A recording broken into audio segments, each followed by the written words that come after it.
Okay, this question is pretty cool. So here goes. Read the questions once, and we know Jacob is riding his bike and going this direction at 5 meters per second, and this ball is going this direction at 2 meters per second.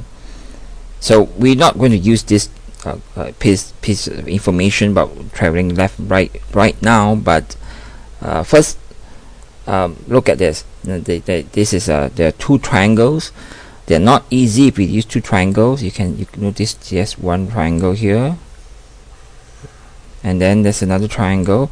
Immediately we know that Pythagoras theorem would be extremely useful for this problem, but two triangles, not good.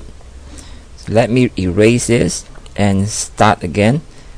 I can simplify the problem, think about it, by just making one bigger triangle, and of course my drawing is lousy, but you know this is a right angle triangle, and here you have 2y from here to here, and here actually if you translate the information here from Jacob's distance from the side of the track is y, so the total here is 3y, right? So that's the angle here. We don't need the angle, but I just show it. The hypotenuse, or rather the opposite, is 3y, and the distance given here later on in questions will be assumed as x. And at the beginning, when Jacob saw the ball, the distance was 250 meters, right? Okay, so Pythagoras theorem, right? Hold that in your mind. Now let's move on to the questions. Let me draw, I'll get a pen first. Let me draw the triangle here again. Probably now able to see it better. At the beginning, here's 250, right angle, total here, 3y, and assume that this is x. Show that the horizontal distance between the Jacob and the ball is given by x equals to this. So pretty simple.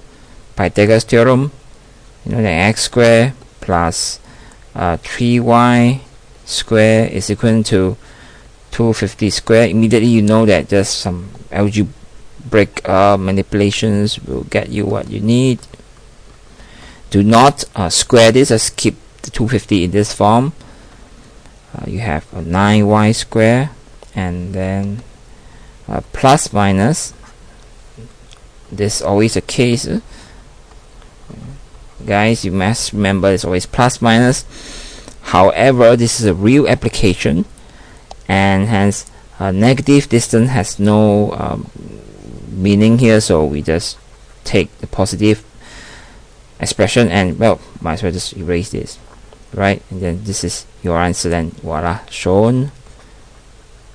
Easy. Okay, moving on.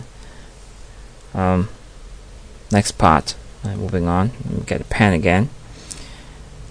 Now here again we draw a triangle. This is when first Jacob saw the ball. Again 250.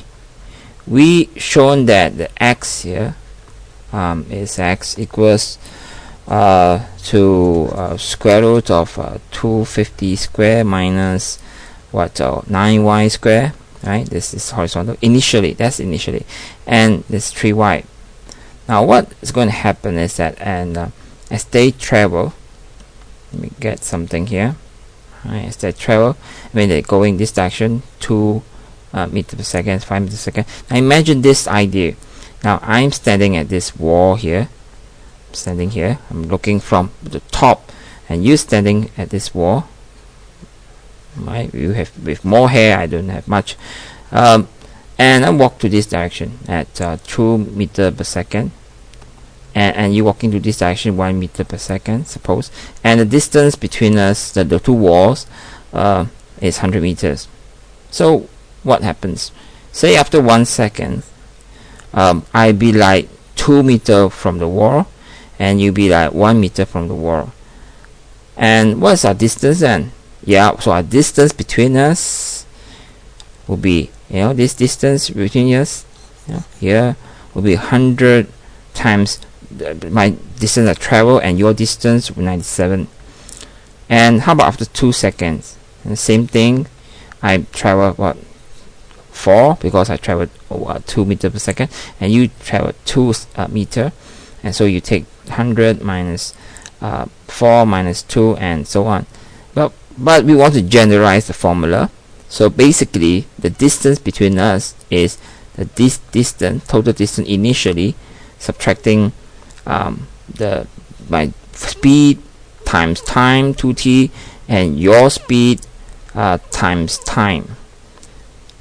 Okay, you wrap around this idea, and so you can do this. So therefore, after a while, the ball will probably somewhere here. Look at this green triangle, and Jacob probably going to be here. What remains first? Alright, 3y, same. This is distance between Jacob and ball, defined as dt. This is known. This is fine. So this distance here, I'm going to highlight this. So this distance here is actually what? X. Alright, we'll show you here. It's x minus 2 meter per second times t. That's for the ball, and for Jacob is 5 times t. Right, and that means that they're going to do this times t. So this is the distance of this one I'm highlighting here, x minus 7t, but we know what is x.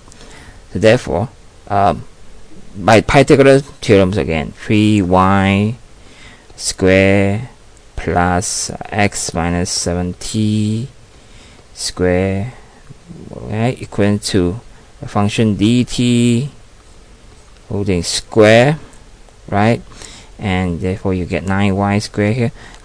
What is x?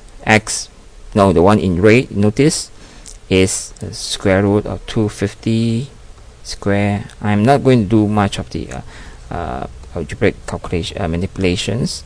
You should go about it,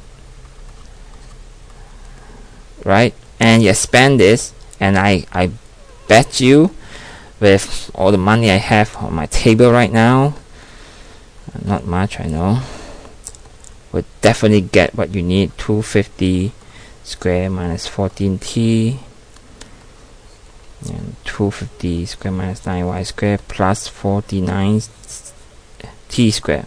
I assure you, right? You got to do this work, but I'm going to show you the way already. Alright, moving on to the last part. Alright, no more Jacob, just this one.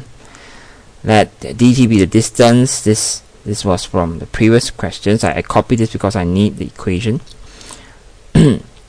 Using calculus, so no graphing calculator allowed, no other way. Just use pure good old calculus. Find time in terms of y when dt is the shortest. Now before, let me write this down. I just talk about a simple idea about calculus. When you derive any functions when being expressed, like say fx, that means that x is an independent variable like fx, like this. It's independent. The f depends on x. So when you derive f respect to x, so you're going to affect x. X is basically affecting the integrator. So what is going to happen to f? Something like how much you pay for one Big Mac. $10. You order 10, so you pay $10 times 10. You have to pay 100. So what happens to x? The number of quantity of Big Mac you order, you have to pay more. That's the price. Why? So and then they're actually affecting each other and in some way, but that's a simple idea. Now look at this. This is a function d. Itself is an independent variable. It depends on t. Time here, that's 1 time, and 2 terms with time. What about y? But y does not do anything to the distance formula. So therefore, when you differentiate this respect to time, you can assume that y, or term 9y squared, is just like a constant. So the whole big radical here, just constant. Okay, so I show you. So this is implicit.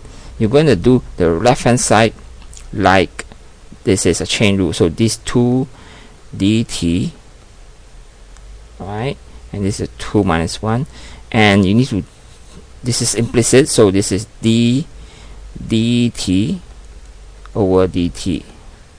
Okay, alright, grab your head. It's like deriving y square. This is just exactly like deriving y square respect to x, and then you're going to do it implicitly. Don't be confused by this. But so 250 squared, 0. Now remember, this radical is constant, so when you derive this, you're left with 14, no t, 250 square minus 9y square, and this is the usual 98t, and voila, you're done. Well, not entirely, because they ask you to find time when distance is the shortest. So when distance is the shortest, what will happen to this? This would be, yes, I hear you, is 0, and whatever you have here in 2 dt doesn't matter, because this term going to be equivalent to 0. So at a minimum, dt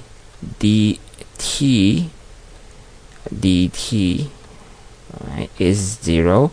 So that means this whole right hand side thing is going to be equivalent to 0.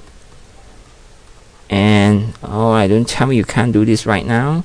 So you simplify this, you'll probably realize that t is equivalent to 250 square minus 9y square divided by 14.